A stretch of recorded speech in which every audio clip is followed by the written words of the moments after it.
Do you know what the French word for jump is? It's sauté. Yes, just like the cooking method. I'm Chef Michael Ollier with the Certified Angus Beef brand. Today I'm going to show you step-by-step instructions on sautéing and stir-frying. These are quick cooking techniques that will help you get a fast, delicious, homemade meal on the table after a busy day. Your family will jump for joy. Sautéing is when you cook food quickly in a small amount of oil or other fat in a skillet or sauté pan over direct heat on your stovetop. Let's get started. First, you want to choose the right cut. A New York strip steak, sirloin steak, or filet mignon are all good choices. For the best flavor, be sure to look for the Certified Angus Beef brand.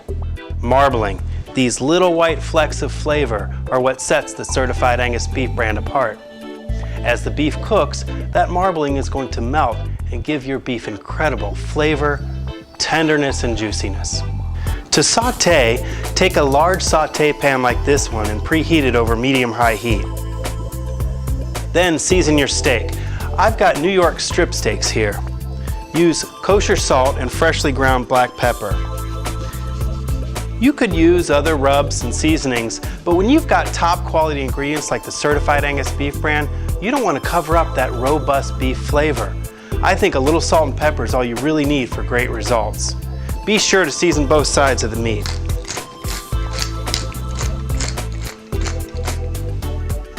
Don't forget to wash your hands after handling raw meat. Also, wash any cutting boards or utensils to make sure you're following good food safety practices.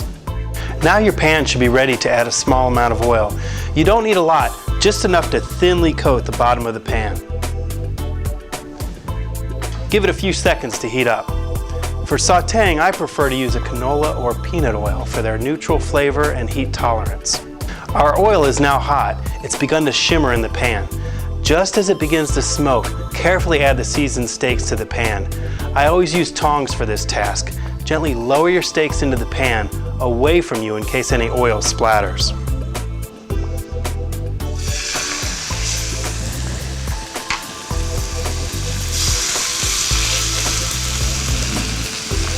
Do you hear that sizzle?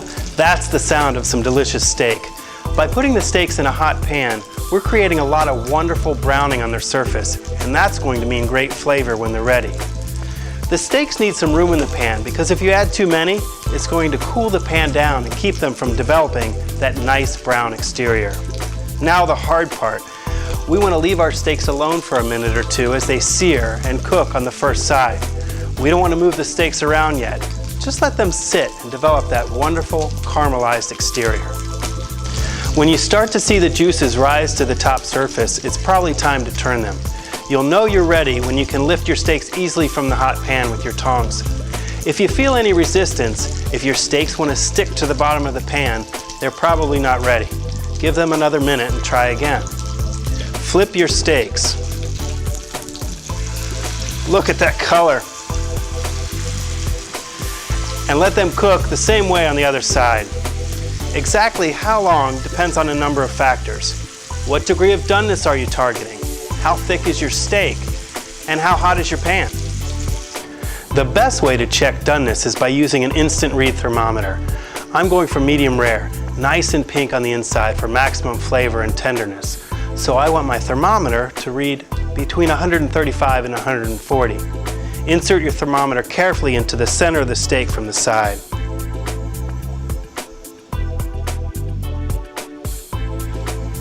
Pull your steaks from the pan when they're about 5 to 10 degrees short of their correct level of doneness.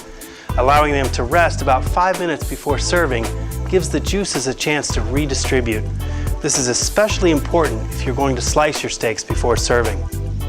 If you're worried they'll cool off too much, go ahead and cover them loosely with aluminum foil. Before you know it, dinner's ready. It just took a few steps. Sautéing is a great, quick way for busy folks to get a delicious meal on the table. Start to finish, these strip steaks took about 10 minutes. Much quicker than takeout and tastier too. I'd also like to show you how to do a quick steak stir fry. In a lot of ways, it's similar to sautéing. You may be familiar with stir frying in the context of Asian cuisine, But you don't need a wok to do it at home.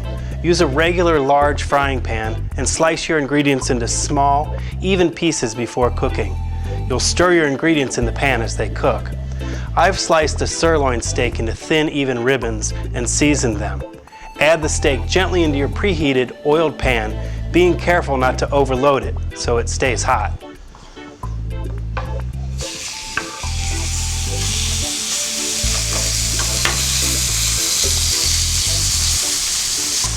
The beef needs to keep moving as it cooks. You can use tongs or a large spoon or spatula if you prefer. Keep stirring and tossing everything until the beef is uniformly brown and reaches your desired level of doneness. Because it's sliced thin, the steak is going to cook very quickly over high heat.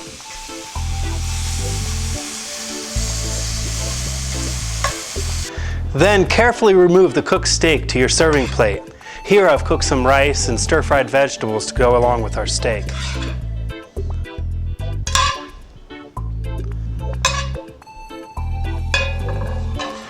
There you have it, a delicious, wholesome dinner that's done in a snap. For more cooking tips and mouth-watering recipes, visit CertifiedAngusBeef.com.